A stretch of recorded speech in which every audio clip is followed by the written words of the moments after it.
বিভিন্ন অ্যাপস ও ওয়েবসাইটের মাধ্যমে বেটিং চক্রের রমরমা দক্ষিণ দিনাজপুরে।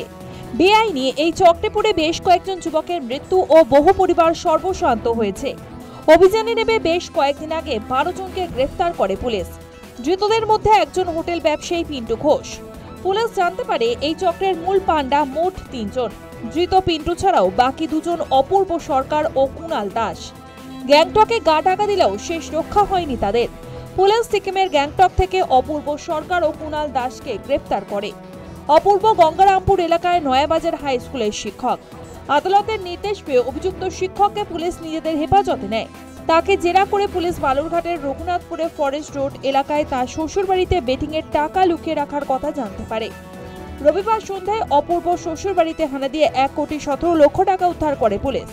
এদিন রাতে গঙ্গারামপুর শহরে অপূর্ব ও কুণালের বাড়িতে হানা দিয়ে আরও কয়েক লক্ষ টাকা উদ্ধার করে পুলিশ। সোমবার দক্ষিণ দিনাজপুরের পুলিশ সুপার চিন্ময় মিত্তল সাংবাদিক সম্মেলন করে জানিয়েছেন, বেআইনি বেটিং চক্রের মোট 14 জনকে গ্রেফতার করা হয়েছে।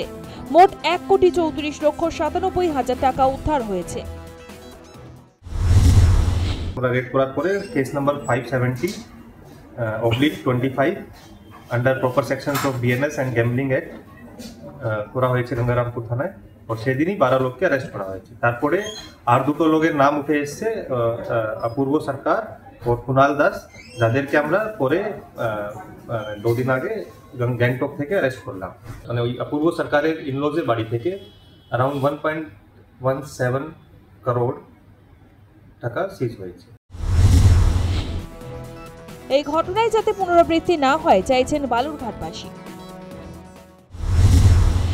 বেটিংয়ের মাধ্যমে যে প্রচুর ফ্যামিলি এবং প্রচুর ইয়াং জেনারেশন সর্বশান্ত হয়ে যাচ্ছে, এটা সত্যিই খুব খারাপ দিক। যাতে বিগত দিনে আমাদের প্রশাসন এবং পুলিশ কর্তার আধিকারিক যারা আছেন এবং আমরা জেলাবাসী হয়েও চাইব যে এই ধরনের ঘটনার পুনরাবৃত্তি যেন না হয়।